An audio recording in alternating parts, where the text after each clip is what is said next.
Hey, I'm a mechanical engineer, and this is my Mini Worlds lamp.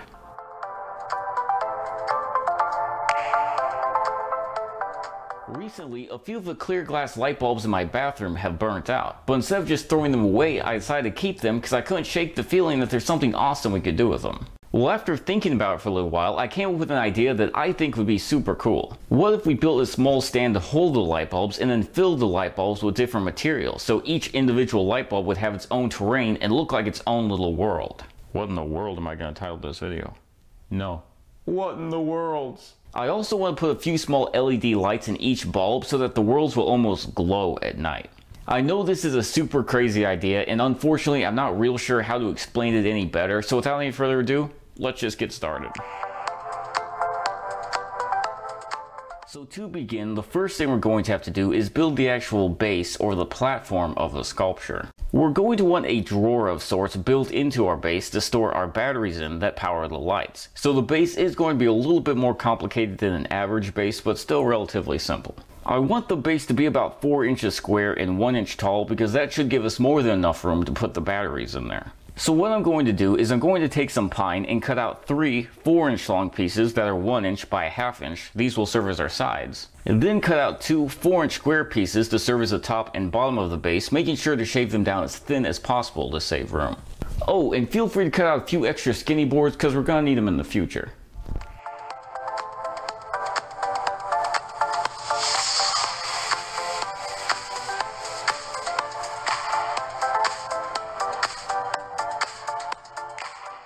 And here we are. As you can see, we have the top and bottom of the box, and then we have these 3 pieces which will serve as the sides. So I'm going to go ahead and glue and nail these together, then we can get started on the drawer.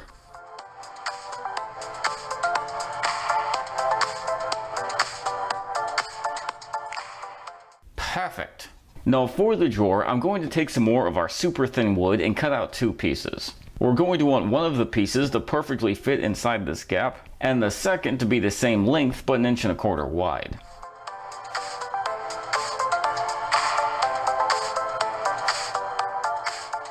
We can then glue the 2 pieces together at a 90-degree angle, making sure the shorter piece is in front. And although it is not entirely necessary, I'm going to go ahead and glue a corner support onto one of the sides to help make it stronger and more durable. However, I'm only going to glue it on one side because if we did both, there would not be enough room left for the batteries. While we give that drawer some time to dry, we can finish the base itself. What I'm going to do is very carefully drill a 1/2 inch hole into the center of the base, going all the way through.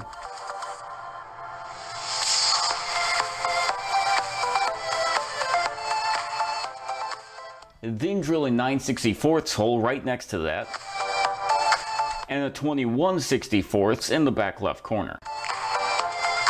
Both of the last 2 only going through the top layer. And while we're in the drilling mood, we can drill a 1/8 hole into the top center of our drawer.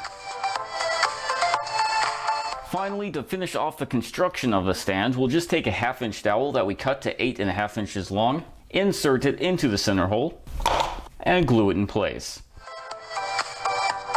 Wonderful.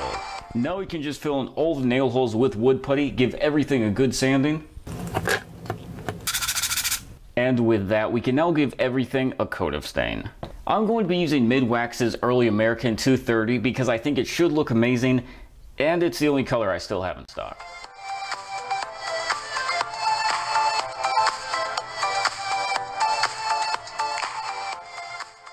There we go.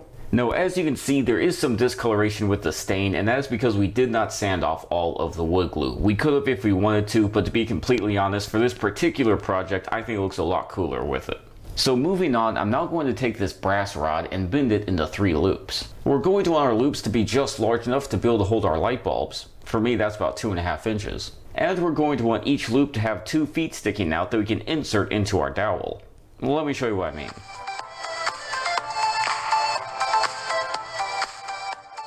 Something like this. We'll now just drill 2 small holes forward into the top side of the dowel. Then insert and glue it in place. Perfect. And now we can just repeat the process for the other 2 rungs, making sure to equally spread them out, and once we're done, we should be left with something like this. With that complete, it is now time to get started on the wiring. For the wiring, we're going to need 6 small LEDs, a 2 AA holder, a power button, and of course some wire. You could go with a green or black wire if you wanted it to blend in, but I think I'm going to embrace the electrical side of it and go with something that's going to stand out. So to get started, I'm going to go ahead and hot glue our battery holder onto our drawer. And while we're on the drawer, I'm going to go ahead and take this little nail head I cut down and glue it into the hole to serve as a pull. Perfect. Now I'm going to solder the positive lead of the battery connector onto one of the leads of the switch.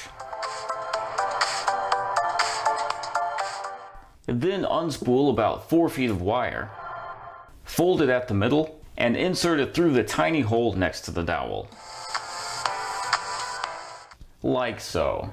Now we'll just cut it and strip the ends, soldering one to the other lead of the switch and the other to the other lead of the battery connector.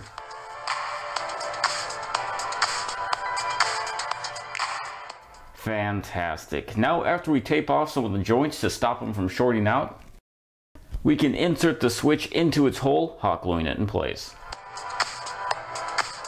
And although you could probably get away without it, I'm going to slide this small block underneath the switch so it won't come out.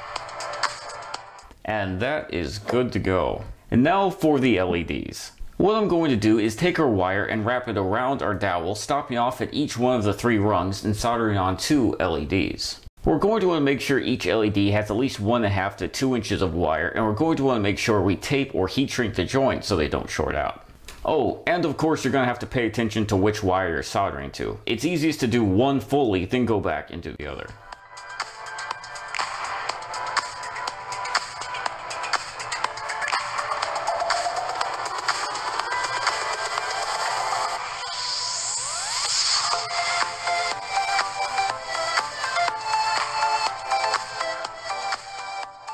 Well, it looks good, but let's drop in the batteries and see if it works. And what do you know, it does. That means we are now ready for our light bulbs. I got this bulb from our bathroom after the bulb burnt out, and I already took the liberty of removing the light itself, so we're left with just the glass bulb. I accomplished this by very carefully and very slowly cutting through it using the bench grinder, but you need to be so careful when doing that because you can very easily break this and the glass will cut up your hand. However, an easy way around this, and something I would highly encourage you to do, is just buy glass tree ornaments. They're very similar in shape and size to this, and you should be able to get them online for just a few bucks. But regardless, once we have our 3 bulbs, we're going to want to insert the LEDs into the bulbs, then hot glue the bulbs in place on their bracket.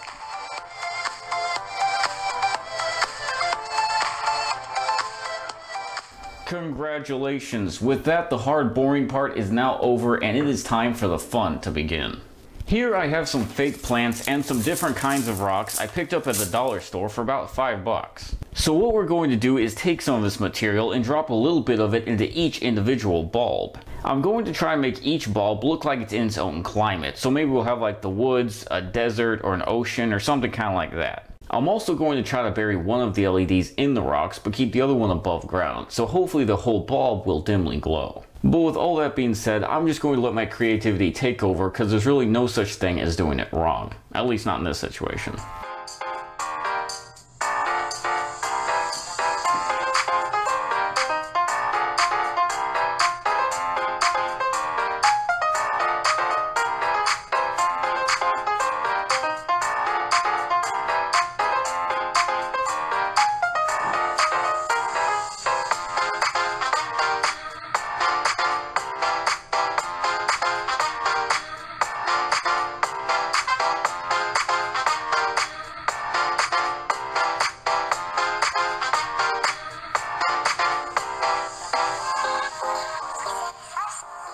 And here we are after everything is finished. Something I didn't talk about doing earlier, simply because I didn't think of it yet, was adding these little tiny in-scale figurines to the scenes, but I'm glad I did because it really adds a lot. We have this guy in the woods scene hiking around, then we have these 3 guys in the desert who've gone to see a rather large cactus, and then lastly we have these 2 dudes in the water world surfing. Well, actually there's a lady back there too, but I'm not real sure what she's doing. I really like how this looks cool at a distance, but then the closer up you get, the more interesting it becomes.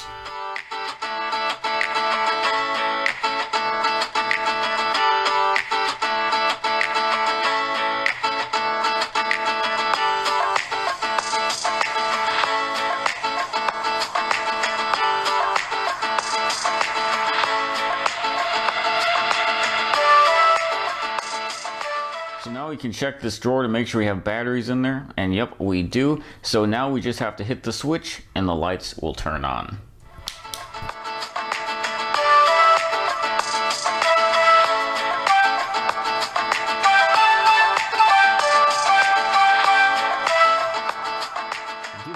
Guys in here was not easy. What I ended up doing was hot gluing them to the rocks, then inserting the rocks into the bulbs, and then poking them around with a long stick to try to position them. Once I finally got them to a position I liked, I just put a whole bunch of glue on that stick, stuck it in there, and just let it drip onto the rocks to help hold it in place. I think it turned out looking pretty good though. Now I fully realize that this is quite an unusual build, but I think that's probably why I like it so much.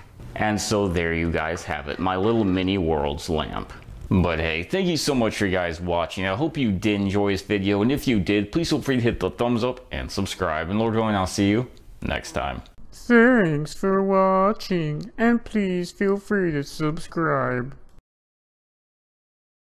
And then we have a little street evangelist over there, preaching to whoever will listen. Or maybe he's a businessman that got lost. It's really hard to tell the difference sometimes.